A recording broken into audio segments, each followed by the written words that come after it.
Bismillah, salatu wassalam ala rasulillah mabad. Today we'll be looking into the hadith by Shaykh, which talks about some of the rulings of sacrifice. So the hadith is of Jabir radiallahu ta'ala anhu.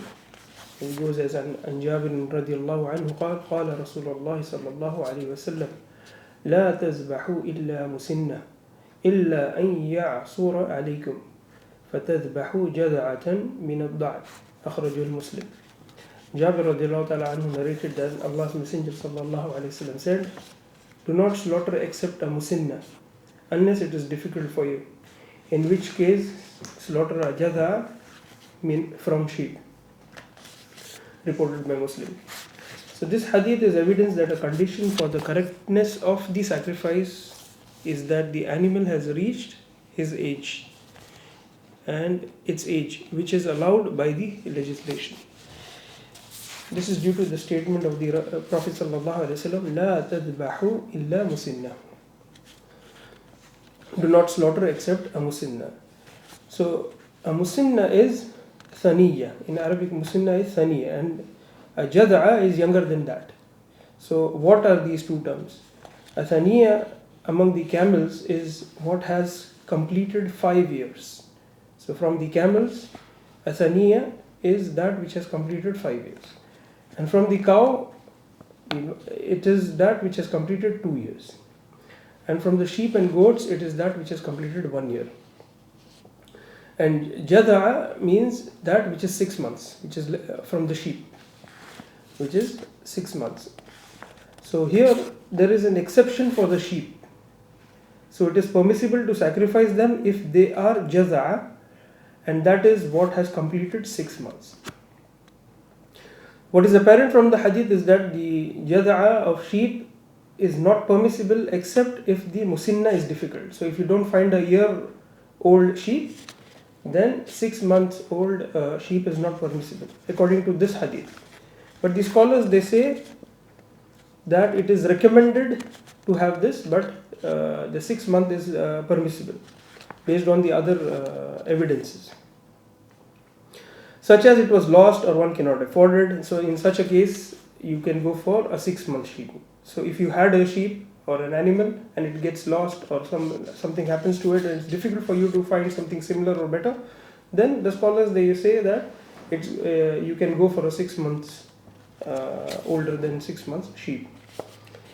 However, the majority carry it to be a recommendation. They say the jaza'a of sheep is permissible even if a thaniya is present. So if you have 1 year old and you have 6 months old sheep, right? So the scholars, they say the 6 months old is permissible in sheep, due to other evidences that collectively show the permissibility of sacrificing jaza'a. So and the scholar, he points us to the work of Shaykh Ibn Uthaymeen to have a study on this.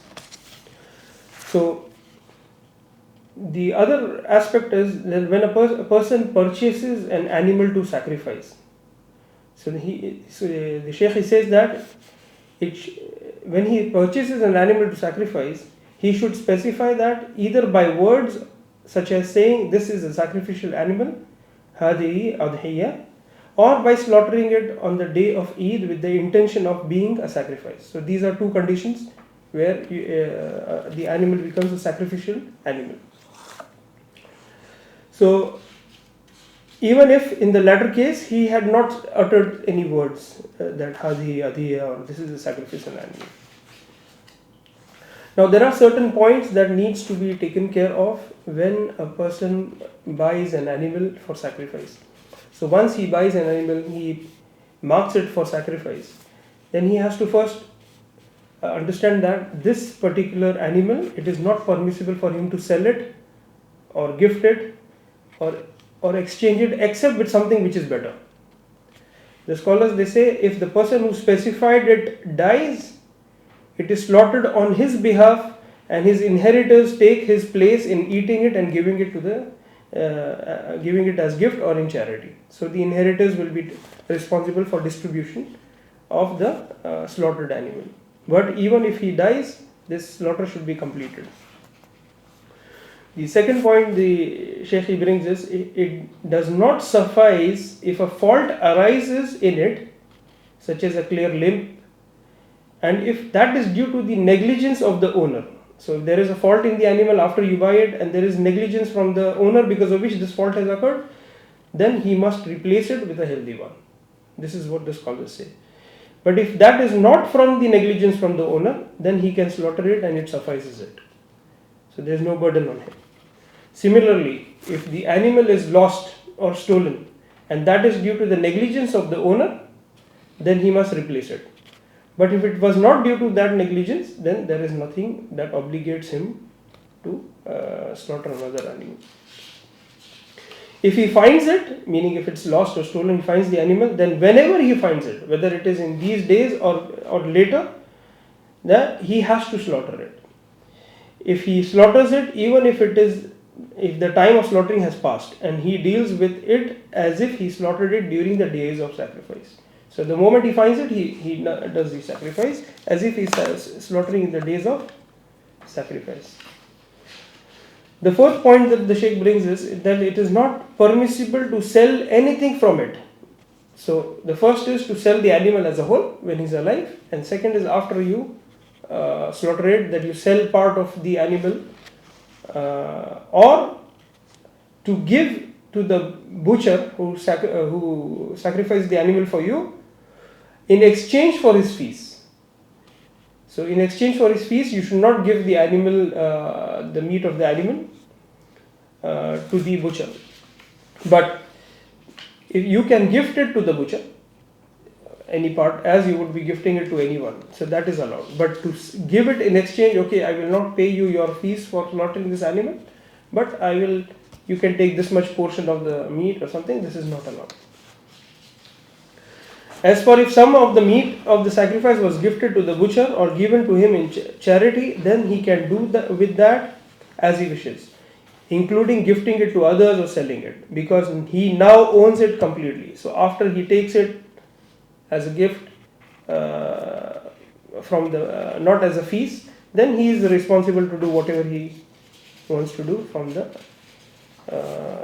part of the animal that he has got. But he should not sell it to the one who gave it to him as gift or charity. But in this case, he will not sell it back to the owner or give it back to him as gift, because this would again mean the intentions are not in place. With this, the Shaykh completes this session and he says, completes it with the dua. He says, Allahumma inna nas'aluka min khayri kulli ma alimna minhu ma lam na'lam wa na'udhu bika min sharri kulli ma alimna minhu ma lam na'lam wa jannibna munkarat al-akhlaqi wal-a'mali wal-ahwa waghfir Allahumma lana wa liwalidina wa li jami'il muslimin. O Allah, verily we ask you for all good, what we know of it and what we do not know. We seek refuge in you from all evil, what we know of it and what we do not know. Distance us from evil character, evil deeds and evil desires, and forgive us, O Allah, our parents and all the Muslims. Wa akhiru da'wana alhamdulillahi rabbil alamin.